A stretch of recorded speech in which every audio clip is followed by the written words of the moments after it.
It's a good sign when you feel a little bad.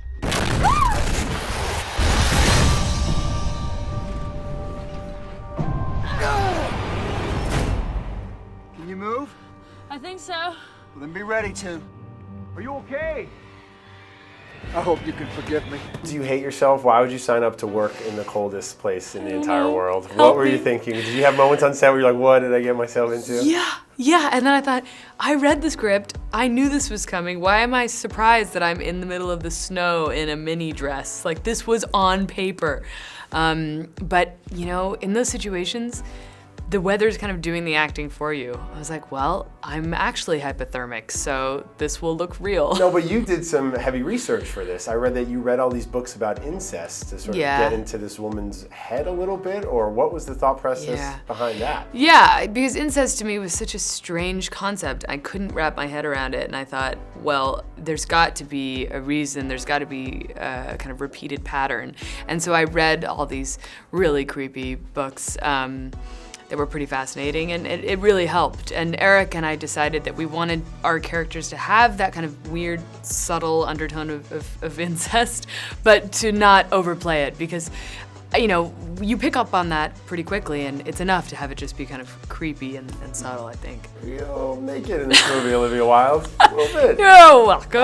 I see you have 13 movies coming out in the next few years. Is that going to be something we see often from you in the future? Or? My feeling about nudity in films is that if the story calls for it, if it's necessary, if the director handles it in a responsible way, in a professional way, I'm not prudish. Everybody has different reasons for doing it or not doing it, but I think in a way, if it's not distracting, it can really add vulnerability and realism to a scene. So, you might. Thank you for a really genuine and really Hollywood answer at the same So time. Hollywood, but it's actually true. I don't know. I mean, if you go to a beach in France, everyone's naked. Why are we such Puritans? I feel like this is the kind of movie, you have a very eclectic taste in the kind of movies that you yourself enjoy as a fan. I feel like this is a movie you would go and see. You like thrillers. I like thrillers. Movies. I like westerns. This has a kind of western-y feel, and I like psychological thrillers. I like to be scared, and I like Eric Bana. I want to see Eric Bana being crazy. What are a few things people can do this holiday season if they feel inspired to give back or get involved? All sorts of things. I think the greatest gift you can give is giving someone the opportunity to become involved in an organization. So introducing people to different organizations and saying, listen, I signed you up to be a donor to Heifer International, which is great, or to Artists for Peace and Justice, which is great. Any organization, I think giving someone the gift of becoming involved, because I think everyone really wants to, and a lot of people don't know how.